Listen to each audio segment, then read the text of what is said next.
오늘 말씀 제목은 사울의 블레셋 전쟁입니다. 우리가 지금 13장 읽었는데 앞장인 12장은 사무엘의 고별 설교였습니다. 사무엘이 자신의 모든 권력과 이스라엘 지도자의 자리를 사울에게 넘겨주게 됩니다. 그래야 이제 사무엘이었던 사사 시대가 막을 내리고 이제 왕정 시대가 시작됩니다. 오늘 보면 1절 말씀처럼 사무엘 다음 사울이 이스라엘 지도자가 됩니다. 그리고 벌써 2년이나 시간이 흘렀습니다. 2년 뒤에 왕자 요나단이 게바에 있는 블레 사람의 수비대를 공격하였다라고 기록하고 있습니다.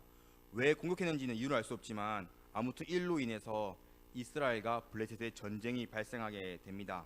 사울의 블레 전쟁이 시작되었습니다. 사울은 블레셋 전쟁 가운데에서 죄를 범하고 맙니다.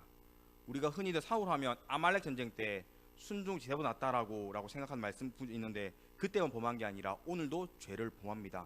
오늘도 오늘은 이제 하나님께서 사무엘 통해서 말씀에 순종하지 못했다고 책망합니다. 그 아말렉 때도 말씀에 순종하지 못했다고 책망받죠. 사울은 계속해서 말씀에 불순종하는 죄악대한 모습을 보여주고 있습니다. 그렇게 우리는 사울 왕의 모습을 반면교사 삼아서 우리는 위기 가운데 고난과 문제 가운데 어떻게 행동하는 것이 하나님 우리에게 원하시는 믿음과 은혜의 방법인지를 오늘 말씀을 통해서 깨닫고 그렇게 살아가기로 다짐하도록 하겠습니다. 오늘 말씀이 우리 주는 메시지는 우리 첫 번째 같이 읽겠습니다. 성도는 문제만을 바라봐서는 안 됩니다. 이스라엘과 블레셋 전쟁이 시작되었습니다. 그런데 이제 큰 문제가 생겼습니다. 바로 이스라엘과 블레셋의 압도적인 전투력 차이였습니다.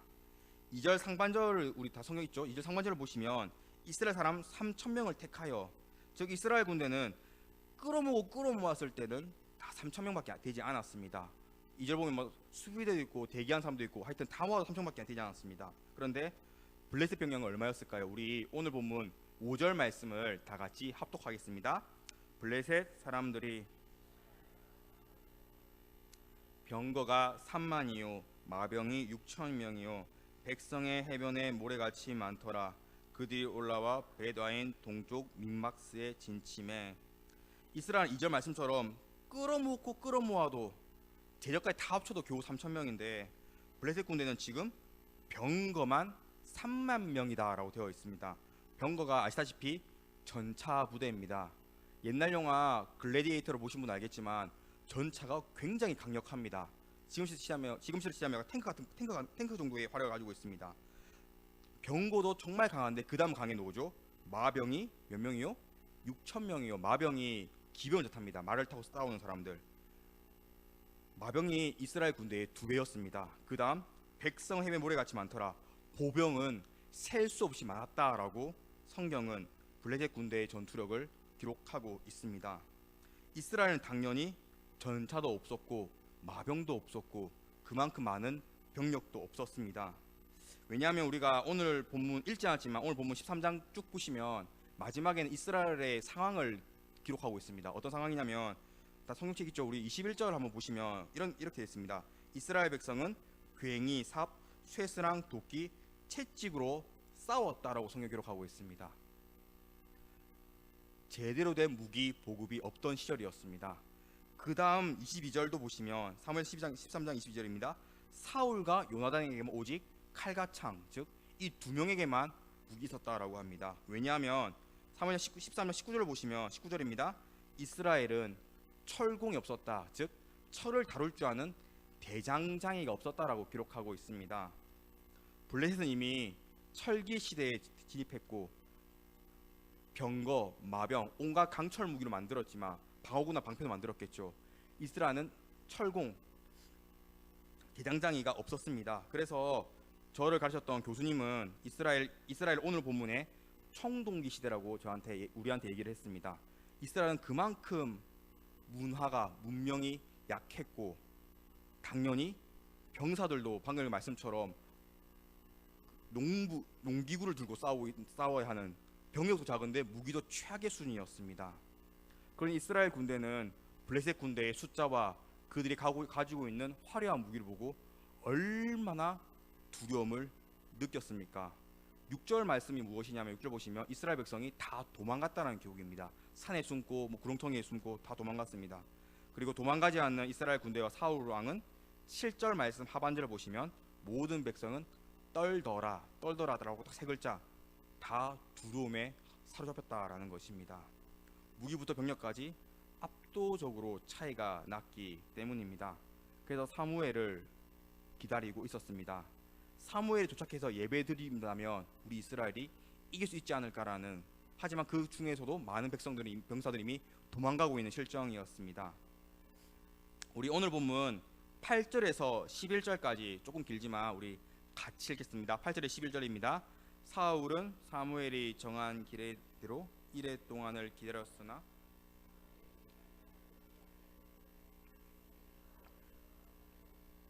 사울이 이르되 화목 제물을 이리로 가져오라 하여 번제를 드렸더니 번제 들기를 마치자 사무엘이 온지라 사울이 나가 맞으며 문안하매 이르되 왕이 행하신 것이 무엇이냐 하니 사울이 이르되 백성은 내게도 흩어지고 당신은 정한 날 안에 오지 아니하고 블레 사람은 믹마스에 모였음을 내가 보았으므로. 사무엘이 전쟁 전에 1회 뒤에 내가 도착해서 번제를 드리겠습니다라고 사울왕 약속을 했습니다. 1회가 이제 일주일을 말하면 7일. 그런데 약속한 일주일이 되어서도 사무엘은 나타나지 않았습니다. 이때 사울 왕은 해서는 안 될 죄악을 범죄를 하고 맙니다. 방금 구절 말씀처럼 자기가 직접 번제와 화목제를 가져와서 내가 왕이지만 내가 제사를 드리겠다라고 한 것입니다. 자, 번제 제사 누가 드려야 합니까? 구약시대에는 당연히 제사장이 드려야 합니다. 민수기 18장 7절에 아론의 자손들에게 제사장만이 제단을 지켜라 라고 합니다. 제단이 예배드리는 장소입니다. 그 다음 기록된 민수기 18장 7절 말씀이 외인은 가까이 하면 죽일지니라. 하나님께서 다른 사람이 아론의 후에 제사장 족속이 아니고서는 다른 사람이 제사를 따로 드리면 내가 반드시 죽이겠다라고 말씀하셨습니다.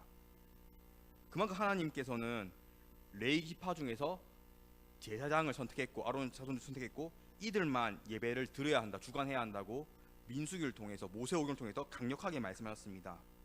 실제로 다들 알다시피 역대하 26장에 우시야 왕이 등장하는데 굉장히 교만한 왕이 되었죠. 처음에는 신실한 왕이었다가 잘 되니까 마지막에 내가 제사 드리겠다라고 해서 제단을 잡자마자 이마에 문둥병이 생겼다라고 성경 기록하고 있지 않습니까? 이제 하나님은 제사장 외에 다른 사람이 제사를 드린 것을 금지했습니다. 왜냐하면 제사장은 선택받고 즉 사명이 있고, 두 번째가 제사를 드릴 때 그냥 드리는 것이 아니라 굉장히 거룩한 정결 예식이 있습니다. 그 거룩을 다 해서야 하게 나가기 때문에 사명 받지도 못했고 죄인된 백성이 만져서는 안 될 자리였기 때문입니다. 그래서 사울은 어떤 상황입니까? 사울의 시선은 하나님과 말씀을 바라본 게 아닙니다. 무엇을 바라보고 있었습니까? 블레셋의 강력한 군대와 그로 인해서 도망가고 있는 이스라엘 백성들, 군사들만 바라보고 있었습니다. 블레셋 군대만 바라보니까 너무나 초조하고 무섭고 병사도 많고 무기도 화려하고 게임이 안 되니까 너무나 두려워서 사무엘 기다렸어야 했는데, 하나님께 분명히 이스라엘 다 아는 말씀, 제사장 외에는 제사를 드리면 안 된다는 말씀을 알고 있었음에도 자기가 제사를 드리는 죄를 범하고 맙니다. 그런데 사무엘이 늦게 온 게 아닙니다. 우리 10절 아까 읽었죠. 10절 보자면요, 번제 드리기를 마치자 사무엘 온지라. 예배가 끝나자마자 사무엘 딱 도착했습니다. 거의 뭐 1시간이나 20, 30분 차이였겠죠. 사무엘 딱 도착했습니다. 사무엘 늦은 게 아니라 잠깐만 더 기다렸더라며 사무엘이 도착해서 사무엘이 예배를 주관했을 텐데, 사울 왕은 너무나 초조해서 두려움에 사로잡혀서 자기가 직접 번제를 드리는 죄악을 저질렀습니다. 사랑하는 성도님들, 우리도 살다 보면 블레셋 군대처럼 막막한 문제를, 진짜 앞이 캄캄한 위기를 만날 때가 있습니다. 내 힘으로 해결할 수 없는 최악의 상황을 맞이할 때가 있습니다. 흔히들 말하는 물질의 문제죠. 경제적 문제. 그리고 그다음 많이 고백하는 게 건강의 문제지 않습니까? 또한 뭐 자녀들의 문제 있지 않습니까? 우리 자녀도 교회 나와야 하는 이런 문제도 있지 않습니까? 또한 인간관계의 문제, 내가 다른 성도, 뭐 내가 직장에서, 내가 다른 뭐 친구들 강구해서 그때 힘들다, 가족 때문에 힘들다. 또 학생들에게는 진학의 문제, 뭐 진로의 문제, 청년들은 취업의 문제, 그리고 뭐 결혼의 문제, 나중에 이제 중년들은 이제 자녀 양육의 문제 등등 인생 가운데 내 힘으로는 해결할 수 없는 블레셋 군대처럼 강력한 막강한 문제들을 만나게 되지 않습니까? 이때 성도는 무엇을 바라봐야겠습니까? 문제만을 바라봐야겠습니까? 아이고 내가 지금 돈이 없어서, 아이고 내가 지금 몸이 아파서, 아이고 내 아들 딸이 큰일 났지, 아이고 내가 대학교를 가야 하는 대학교 못 갔지, 아이고 내가 취업을 하는 취업을 못했지 등등 문제만을 바라봐야 합니까? 아닙니다. 오늘 말씀은 분명히 알려주고 있습니다. 문제 가운데에서 그 문제 뒤에 계신 은혜의 하나님을 바라보라고 성경은 알려주고 있습니다. 아무리 내 앞에 나타난 문제가 크다 할지라도 하나님은 더 크신 분이십니다. 아무리 블레셋 군대가 병거가 뭐 3만이요 마병이 6천이요 철기 무기로 가득 차서 강하다 할지라도 하나님보다 약하지 않습니까? 나는 할 수 없지만 하나님은 하실 수 있지 않습니까? 그렇기에 하나님을 내 앞의 문제만을 바라보는 것이 아니라 이 문제를 능히 해결해 주실 하나님만을 바라보셔야 합니다. 만약 사울 왕이 하나님을 바라보았다면 사무엘을 기다렸겠지요. 하지만 블레셋 군대만을 바라보았기에 결국 자신이 번제를 드리는, 제사를 드리는 하나님께 더 끔찍이 싫어하는 말씀에 불순종했고 죄를 범하고 말았습니다. 마찬가지입니다. 성도가 하나님을 바라보면 무엇을 하겠습니까? 결국 기도하게 됩니다. 하나님, 내가 뭐 물질의 문제, 건강의 문제, 자녀의 문제, 뭐 취업의 문제, 뭐 이런 저런 문제 때문에 힘듭니다. 도와줘도 하나님께서 할 수 있습니다라고 기도하겠지만, 하나님을 바라보지 않고 문제만 바라보면 내 힘으로 해결하려고 하기 때문에 결국 사울 왕처럼 죄악을, 범죄를 행하고 맙니다. 사람의 힘으로 해결하려고 하면 결국 온갖 편법과 불법을 저지르지 않습니까? 그러면 결국 문제도 해결하지 못하고 나는 죄만 짓는 불행한 삶이 되지 않겠습니까? 그렇게 성도는 어떠한 위기와 고통과 상황 가운데에서도 하나님만을 바라보셔야 합니다. 나는 할 수 없어도 하나님은 능히 할 수 있고, 하나님은 지금도 우리가 하나님만을 바라보고 소망하기를 원하시고 기다리시는 분이시기 때문입니다. 우리가 다 아는 시편 말씀, 시편 121편 1절과 2절 유명한 말씀이죠. 우리 같이 읽겠습니다. 내가 산을 향하여 눈을 들리라.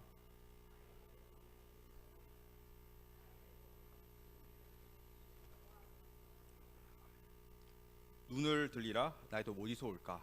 어디서 오겠습니까? 나의 도움은 천지를 지신 하나님께로소이다. 여호와께로소이다. 시편 말씀은 눈을 들어서 산을 볼 때 결국 하나님을 바라보라고 하지 않습니까? 나의 도움은, 내 은혜, 내 응답은, 내 상황을 바꿔줄 기적은 오직 하나님밖에 없다. 그렇기 때문에 하나님만을 바라보아야 한다. 하나님, 어떤 하나님? 천지를 지신 전능하신 창조주이신 기적의 하나님이기 때문에 하나님만 바라보아야 한다고 알려주고 있습니다.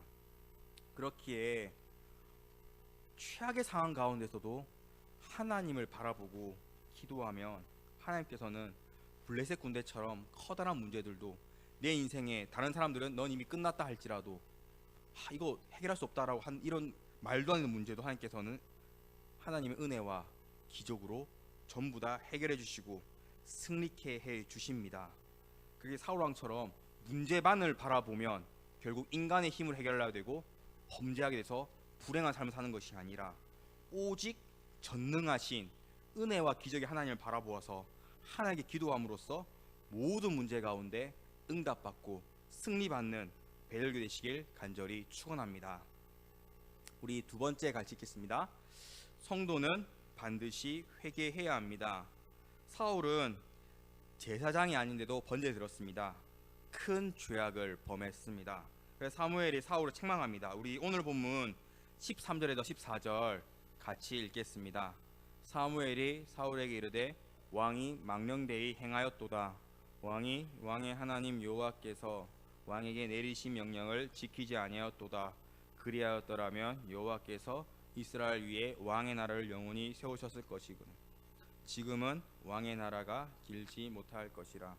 여호와께서 왕에게 명령하신 바 왕이 지키지 아니하였으므로 여호와께서 그의 마음에 맞는 사람을 여호와께서 그를 그의 백성의 지도자로 삼으셨느니라 하고. 사무엘이 도착하니까 사울 왕이 번제가 딱 끝나고 나오는 모습을 봤습니다. 사무엘 이제 얼마나 황당합니까? 자기가 이래 동안 이까지 왔는데. 그래서 사울 왕을 보고 망령되이 행했다, 즉 죄를 범했다는 뜻입니다. 큰 죄 저질렀다. 만약 왕이 하나님의 명령을 지켰더라면 당신은 지금 하나님의 말씀에 불순종했습니다라고 책망합니다. 당신이 하나님의 말씀에 순종했더라면 하나님께서는 영원히 사울 왕의 나라를 왕의 자손들 대대로 왕의 나라를 세우셨겠지만 말씀에 불순종하는 죄를 범했으니 왕의 나라가 길지 못할 것입니다. 하나님께서는 하나님 마음에 맞는 사람을 새로 찾아서 그 사람에게 이스라엘 백성의 지도자로 세울 것입니다 라고 사울 왕을 책망합니다. 다들 아시다시피 그 사람이 바로 다윗이지 않습니까? 그리고 사무엘의 책망이 끝나고 사무엘은 무엇을 합니까? 사울 왕을 그 자리에서 떠납니다.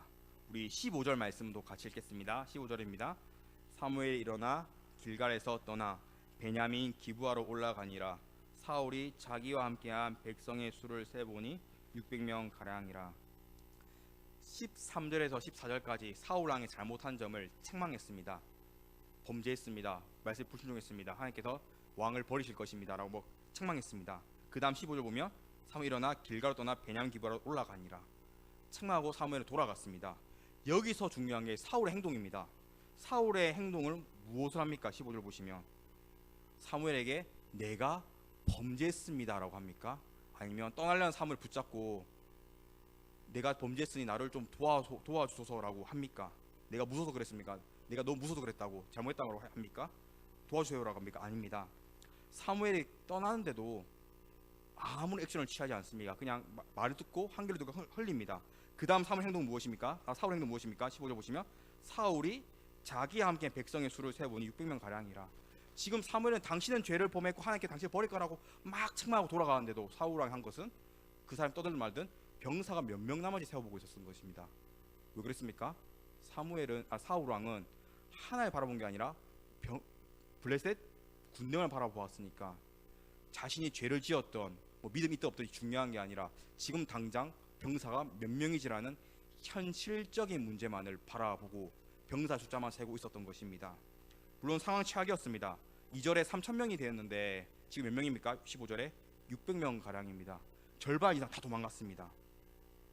결국 사울은 회개한 것이 아니라 책망을 듣고 내가 범죄했습니다, 죄를 깨닫는 것이 아니라 내 손으로 블레셋 군대를 싸워서 승리하리라 싶어서 자기 손으로 번제를 드리고 자기 손으로 병사들을 몇 명이 세워보고 전쟁 준비를 하는, 결국 회개가 아니라 인간적인 생각과 인간적인 계산을 하는 모습을 성경 기록하고 있습니다. 사랑하는 성도님들, 우리가 만약 죄를 짓게 된다면 하나님께서는 살아계시고 이 세상을 다스리시는 전능하신 창조주 하나님이시기 때문에 내가 죄를 지었다는 사실을 다양한 방법으로 알게 하십니다. 주변 사람을 통해 알게 하시고, 내가 오늘 하루 되돌아보니까 죄 같고 아니면 내 양심 찔린다든지 하여튼 어떤 방법으로 내가 죄를 지었다는 사실을 알게 하십니다. 이때 성도는 회개하는 성도와 사울 왕처럼 회개하지 않고 내 생각과 내 계획대로 인간적인 생각과 인간적 계산대로 행동하는 사람으로 나뉘게 됩니다. 로마서 말씀처럼 모든 사람은 죄인이다라고 하지 않습니까? 모든 사람이 죄를 범하였음에 한 영광 이르지 못하니 말씀처럼 모든 사람은 죄인입니다. 죄를 지을 수밖에 없습니다. 이때 하나님께서는 신호를 주시는데, 우리에게 기회를 주시는데 사울 왕에게는 사무엘 시켜서 책망하셨죠. 이때 회개하는 성도가 되어야 합니다. 사울 왕과 다른 사람이 있습니다. 다들 아시는 다윗 왕입니다. 다윗 왕은 사울 왕보다 더 큰 죄악을 범했습니다. 우리의 아내 밧세바를 빼앗고 우리아를 살인 청부하지 않습니까? 살인하지 않습니까? 죽음을 내몰지 않습니까? 정말 최악의 범죄, 죄악을 저질렀습니다. 이때 사울 왕에게 사무엘 책망한 것처럼 다윗 왕에게는 하나님께서 나단을 보내서 책망하십니다. 다윗 왕이 이때 어떻게 행동합니까? 사울 왕처럼 인간적 계산합니까? 어차피 나단을 내보내고 이 여자 내 여자고 이제 우리아가 죽은 것은 아무 상관없지, 난 이제 잘 산다, 이렇게 한 것이 그렇겠습니까? 아닙니다. 우리 사무엘하 12장 13절 말씀 자 보고 같이 읽겠습니다. 다윗이 나단에게 이르되 내가 여호와께 죄를 범하였노라 하매 나단이 다윗에게 말하되 여호와께서 당신의 죄를 사하셨나니 당신이 죽지 아니하려니와. 나단도 책망을 하는데 세게 합니다. 네가 남의 아내 빼앗은 것처럼 너는 반드시 네 아내 10명을 다른 남자의 눈앞에서 빼앗길 것이다 라고 계속해서 책망하고 너도 심판하실 거 하게 책망합니다. 이때 다윗이 하는 말이 방금 것처럼 내가 여호와께 뭘 하였노라? 죄를 범하였노라. 그 즉시 회개합니다. 사울 왕은 책망 듣고 뭐합니까? 백성 몇 명이 세지 않았습니까?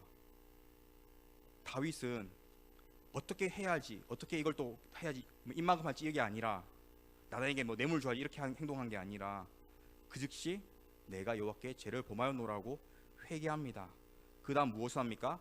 성경에 보면 사무엘하 성경 보면 일주일간 금식 기도를 합니다. 하나님께. 그 다음 우리아 사건을 잊지 않고 자신의 죄악을 잊지 않고 자신의 죄를 회개하는 시편도 여러 편 지금 구약 성경에 기록되어 있습니다. 내가 이렇게 범죄한 하나님이라면서 참회시라고 하죠. 참회시를 기록하게 되었습니다. 사울 왕과 다윗 왕의 차이는 무엇입니까? 결국 회개였습니다. 사울 왕은 오늘도 회개하지 않은 것이 아니라 읽어보면 알겠지만 나중에 끝까지 회개하지 않습니다. 그래서 하나님께서는 사울 왕은 버리시고 심판했지만 다윗 왕은 죄를 범했을 때라도 간절히 회개하니 진심을 다해 회개한 하나님께서는 다윗 왕에게는 오히려 복을 내려 주셨습니다. 회개가 얼마나 중요한지 우리 예수 그리스도께서 직접 말씀하셨습니다. 우리 누가복음 13장 3절 말씀도 같이 읽겠습니다. 너에게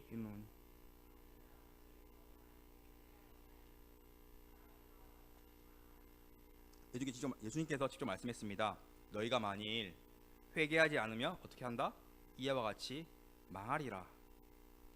회개하지 않으면 망한다, 심판 임한다라고 말씀하셨습니다. 지금 시대는 자본주의 시대지 않습니까? 자본주의 시대이기 때문에 저도 이제 경제 뉴스를 많이 보는데 그거 맨날 그 말 해요. 막 몇 살 때 1억이 없으면 인생이 망한 거다. 뭐 직업에서 망한 거다. 뭐 자녀가 이렇게 교육 안 돼서 망한 거다 막 하는데 성경은 그게 망했다지 않습니다. 회개하지 않는 사람이 망한다라고 되어 있습니다. 반대로 회개하면 어떻게 됩니까? 하나님께서 다윗 왕에 복을 주신 것처럼 이후에 복을 준 것처럼 회개한 성도에게 하나님께서는 복을 베풀어 주십니다. 사랑하는 이 땅을 살아갈 때 바벨론 군대만 바라보는 것이 아니라 내 힘과 내 생각대로 행동하는 것이 아니라 죄를 만나면 하나님 바라보죠. 죄를 만나면 반드시 회개하셔야 합니다. 즉 하나님과 교제하는 삶을 살아가야 합니다. 회개가 얼마나 중요한지 한 가지 예화를 나누겠습니다. 이 회개에 대한 명언을 하신 분이 있습니다. 지금도 살아계신 분인데 미국 사람인데 미국에 이제 시큐러스 대학교가 있다라고 합니다. 저는 잘 모르지만 조 바이든 대통령, 전 대통령이죠. 미국 대통령이 졸업한 대학교로 시큐러스 대학교가 유명한 대학교라고 하는데 여기 영문학과에 로사리아 버터필드라는 교수가 있습니다. 지금 은퇴했다고 합니다. 이 버터필드라고 있습니다. 버터필드 교수는 여자 교수인데 영문학과였지만 극단적인 페미니스트 교수였습니다. 얼마나 심했는지 남자 학생 차별하고 여자가 최고다라고 하고 얼마나 또한 페미니즘 많이 빠졌는지 페미니즘이 이제 여성 인권 운동인데 지금 많이 변질되지 않습니까? 남자를 너무 싫어하다 보니까 이 버터필드 교수가 동성연애자였다고 합니다. 영어로 레즈비언이라고 하죠. 레즈비언. 수많은 여자들과 관계를 맺는 그런 레즈비언 교수였습니다. 그리고 페미니즘 교수였고 영문학과 수업이었는데 영문을 가르친 게 아니라 페미니즘 여성 우월하다 이런 거 가르치고 당연히 여러분 페미니즘과 동성애 가르치려면 누구와 무엇과 이제 대결하게 됩니까? 기독교입니다. 오직 기독교만이 동성애는 범죄다라고 하지 않습니까? 페미니즘도 틀렸다 하지 않습니까? 우리는 하나님께 만든 남녀는 하나님 아들과 딸은 다 공평하다고 알려주지 않습니까? 그래서 이 페미니스트 교수 버터필드가 그렇게 기독교를 비판한 글들을 논문들 학술지를 많이 썼다고 합니다. 기독교 문제 동성애를 왜 반대하는가 이러면서 많이 쓰니까 이 사람 너무 유명해지다 보니까 기독교에 있는 뭐 신학자들, 목사님들도 이 사람을 비판하는 글을 쓰고 막 만나가지고 막 토론하고 막 싸우고 뭐 이런 거 많이 했다라고 합니다. 이렇게 이제 동성애자에다가 페미니즘에다가 기독교를 공격하고 예수도 막 비하한 이런 교수였는데 어느 날 한 통의 편지가 도착했다고 합니다. 보니까 어떤 자기 집 주변에 사는 켄 스미스라는 목사라고 합니다. 이제 스미스 목사라 하겠습니다. 스미스 목사가 편지가 왔는데 이 목사가 편지 내용에는 열자마자 자신은 자기를 비판하는 글이겠지 했지만 친해지고 싶다고 한번 식사 같이 하자라는 친절한 메시지가 있다고 합니다. 되게 좀 이때 놀랬다고 하죠. 왜냐하면 자기가 먼저 공격했기 때문에 모든 기독교 목사들은 나를 싫어하고 편지가 오면 나 욕하고 비판하는 글이었는데 왜 나를 식사자로 초대하지? 그때도 약간 의구심을 가지고 나가봤는데 스미스 목사가 굉장히 친절하게 만나서 뭐 얘기하고 어떻게 살아왔습니까? 인간적 얘기하고 친절하게 교제했다라고 합니다. 그리고 또 만나서 밥 먹자 얘기했다고 합니다. 그래서 계속 스미스 목사를 만나는데 자기가 만났던 자기가 바라본 기독교는 동성애를 반대했기 때문에 최악의 상했는데 이 스미스 목사가 굉장히 인격적이고 친절했고 이 목사를 통해서 예수님의 모습을 봤다라고 합니다. 그러면서 스미스 목사와 계속 교제하다가 복음이 들어왔다라고 합니다. 그때 버터필더 교수는 하나님께 철저히 회개했다고 합니다. 더 이상 페미니즘을 가르치지 않고 동성애도 내려놓고 회개하고 어떤 남자와 만나서 이제 정상적인 가정도 이루었고 그리고 지금도 뭐 미국 교회 다니면서 자신의 동성애에 내린 이 죄악 회개한 삶을 완전 고백하면서 제일 중요한 거 회개의 중요성에 대해서 강요하는 강사가 되었다라고 합니다. 버터필드가 제가 이 말하려고 이렇게 길게 얘기했습니다. 버터필드가 회개를 이렇게 정의했습니다. 이 말이 무조건 맞는 말은 아니지만 저는 이 말을 좀 좋아하기 때문에 이렇게 말했습니다. 회개는 하나님과 친밀해지는 일입니다 라고 고백했습니다. 무엇입니까? 사람이 죄를 지으면 하나님과 멀어지지 않습니까? 회개하면 어떻게 되겠습니까? 다시 친밀해지지 않겠습니까? 또 예를 들자면 자녀가 있는데 자녀가 두 명이다. 자녀가 두 명인데 둘 다 부모에게 잘못했습니다. 뭐 부모 지갑에 손을 댔다라고 가정하겠습니다. 그런데 한 자녀는 당당하게 아니 뭐 고작 5만 원 가지고 뭐 그러냐면서 막 따지면 부모는 어떻게 하겠습니까? 한 대 치워받고 싶겠죠. 혼내고 싶겠죠. 반대로 두 번째 자녀가 펑펑 울면서 엄마 아빠 잘못했어요. 용서해 주세요라고 막 울면 어떻게 하겠습니까? 치워받겠습니까? 아니죠. 그 자녀를 죄를 했지만 회개하고 용서한 자녀를 보고 끌어안고 다독여주지 않겠습니까? 뭐 좀 감정이 풍부한 부모는 같이 울겠죠. 이처럼 회개가 무엇이냐? 하나님과 죄악된 우리가 갈라졌지만 회개를 하나님과 다시 친밀해지는 일이다라고 버터필더 교수는 회개를 정의했다고 합니다. 그렇기에 성도님들 회개해봤자 무슨 의미가 있냐? 회개는 뭐 부끄럽다, 뭐 회개 귀찮다, 나중에 뭐 죽기 직전에 회개해야지 뭐 등등 저도 뭐 다양한 얘기를 들었는데 다 틀렸습니다.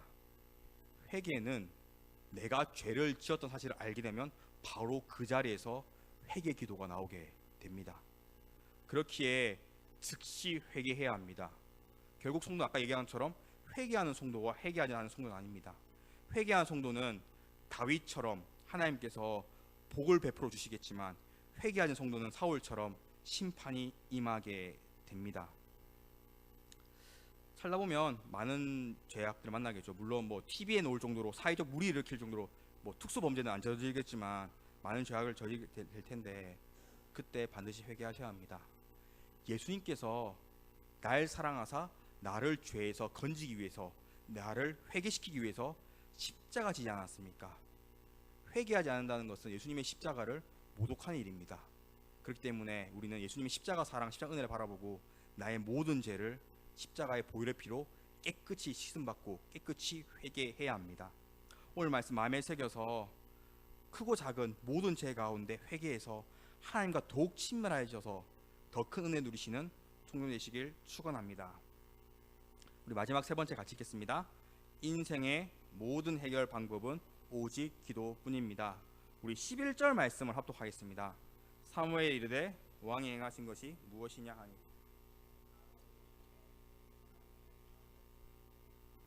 정한 날 안에 오지 아니하고 블레의 사람은 믹마스에 모였음을 내가 보았으므로.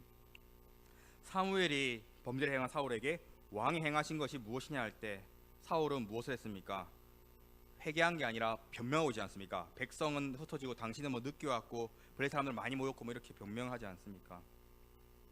결국 백성이 흩어지는 것을 보았고 당신은 늦게 왔고 블레셋 군대를 보니 내가 번제를 드렸다라고 회개하는 것이라 당당한 모습을 보여주고 있지 않습니까? 그런데 우리가 기억해야 할 점은 이스라엘과 블레셋 전쟁이 이번이 처음이 아니었습니다. 사무엘상에 기록된 두 번째 전쟁입니다. 첫 번째 전쟁이 무엇입니까? 사무엘이 사사로 있을 때 일어난 일입니다. 우리 사무엘상 7장 9절에서 10절 말씀 잠깐 보고 같이 읽겠습니다. 사무엘이 전 먹는 어린 양 하나를 가져다가 번제를 여호와께 드리고 이스라엘 위하여 여호와께 부르짖음에 여호와께서 응답하셨더라.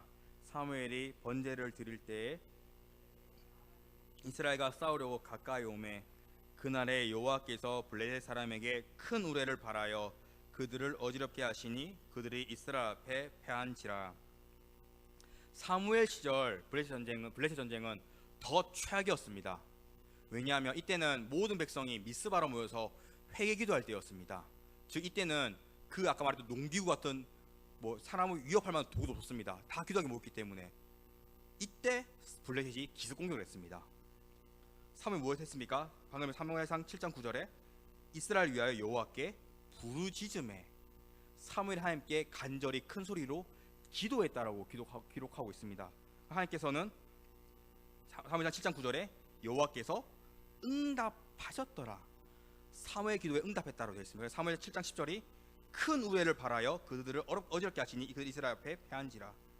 사무엘은 사울처럼 벌벌 떤 게 아닙니다. 블레셋 군대를 보고 와 진짜 많다 큰일 났다 죽었다 벌벌 떤 게 아니라 하나님을 바라보았고 하나님 시선을 보자 하나님께 큰 소리로 기도했습니다. 그래서 하나님께서는 사무엘 기도 소리를 들으시고 블레셋 군대에게 큰 우레가 이제 번개와 천둥소리를 뜻합니다. 번개를 치게 해서 큰 소리를 치게 해서 블레셋 군대가 패배하게 만들어 주었습니다. 이처럼 분명 블레셋과의 전투에서 기도로 승리한 역사가 있습니다.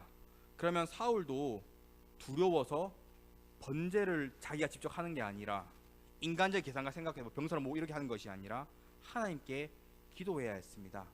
도망치는 병사를 붙잡고 같이 기도하자라고 해야 했습니다. 기도하면 만약 기도했다면 하나님께서 블레셋 군대가 더 많다 할지라도 이스라엘에게 승리를 주셨을 것입니다. 하지만 사울은 기도하지 않습니다. 인간적인 생각 계산하였고 번제를 드렸고 변명하고 숫자를 세고 자신만의 힘으로 해결하려고 했습니다. 또한 가장 중요한 회개하지 않았습니다. 사랑하는 형님들, 기도하셔야 합니다. 인생 가운데 블레셋 군대처럼 큰 인생의 문제 가운데 우리가 할 수 있는 건 기도 외에 다른 방법은 기도 외에 다른 길은 절대로 없습니다. 기도하셔야 합니다. 사무엘도 블레셋 전쟁에 승리한 게 사무엘이 사울 왕보다 유능해서 뭐 지휘를 잘해서 전략을 좋아서가 아니라 기도했기 때문에 하나님을 바라보고 문제를 바라본 것이 아니라 하나님을 바라보고 기도했기 때문에 하나님께서 승리하게 하셨습니다. 기도하면 문제를 바라본 것이 아니라 하나님을 바라보고 기도 하나님께서 반드시 도와주십니다. 반드시 은혜를 베풀어 주십니다. 마가복음 9장을 보면 귀신 들린 아이가 등장하는데 다들 아는 내용입니다. 어떤 내용이냐면 예수님 그때 없었는데 예수님이 제자들이 우리가 이 귀신 들린 아이를 쫓아내주겠다라고 귀신 쫓아내주겠다 합니다. 그리고 예수님의 모습을 그대로 흉내냅니다. 귀신이 나갔을까요? 안 나갔을까요? 안 나갑니다. 좀 예수님 도착해서 예수님께서 귀신을 쫓아냈습니다. 나중에 제자들이 와서 슬쩍 물어봅니다. 예수님 왜 우리는 귀신을 쫓아내지 못했습니까? 똑같이 했는 예수님이라. 그때 예수님께서 뭘 했습니까? 마가복음 9장 29절 말씀입니다. 이르시되 기도 외에 다른 곳으로는 이런 종류가 나갈 수 없느니라고 말씀하셨습니다. 예수님 흉내내는 것이 아니라 인간의 방법을 어떻게 뭐 퍼포먼스 이런 게 아니라 기도 외에 다른 것으로는 할 수 없다라고 말씀하셨습니다. 우리 인생 마찬가지입니다. 물론 성령님께서 우리 심령을 지켜줘서 우리 안에 귀신 들지 않겠지만 인생에 만나는 모든 블레셋 군대처럼 막막한 문제들 가운데 또한 작은 문제들까지도 내 삶을 힘들게 하고 고통스럽게 하고 내가 맨날 이것 때문에 고민하고 있다면 기도 외에 다른 곳으로는 승리할 수 없습니다. 기도 외에 다른 방법으로는 길이 없습니다. 기도 외에 다른 방법은 해결 방법이 없고 기도 외에 다른 방법은 반드시 패배하게 됩니다. 반드시 불행하게 됩니다. 성경에 기록된 믿음의 선진들의 공통점이 무엇입니까? 위기 가운데 전부 다 기도하는 자들이었습니다. 모세 기도하지 않았습니까? 다니엘 기도하지 않았습니까? 에스더 기도하지 않았습니까? 이외에도 많은 믿음의 선진들은 다 기도했습니다. 그게 성경이 기록되지 않았습니까? 사랑하는 성님들, 우리도 위기를 만나게 됩니다. 반드시 만나게 됩니다. 기도하셔야 합니다. 기도만이 승리할 수 있습니다. 기도만이 하나님의 은혜와 기적을 체험할 수 있습니다. 기도만이 하나님께서 내 앞에 블레셋같이 강한 문제라도 하나님께서 쓰러뜨려 주십니다. 우리 빌립보서 4장 6절 말씀 같이 읽겠습니다. 아무것도 염려하지 말고 다만 간구로 너희 구할 것을 하나님께 아뢰라. 빌립보서 말씀에는 뭐 사울 왕처럼 뭐 두려워하는 것이 아니라 염려하지 말고 뭐하라? 모든 일에, 큰 문제 작은 일이든 뭐 기쁜 일이든 모든 일에 기도와 간구로, 기도하고 간구가 간절한 기도입니다. 기도하고 간절한 기도로 너희 구할 것을, 우리 기도 제목을 뭐 하면서 감사함으로 하나님께 아뢰라. 사울 왕처럼 두려워하는 마음, 염려하는 마음이 아니라 하나님을 바라보시고 감사하는 마음으로 기도하는 성도만이 하나님께서 반드시 응답하시고 은혜를 체험하게 해주십니다. 내 앞에 놓여진 화를 복으로 바꾸어 주십니다. 역전의 은혜가 일어나게 됩니다. 오늘 이 시간 기도하기 위해 모였습니다. 기도할 때 응답의 은혜, 회복의 은혜, 승리의 은혜 누리시는 배려 계시길 간절히 축원합니다.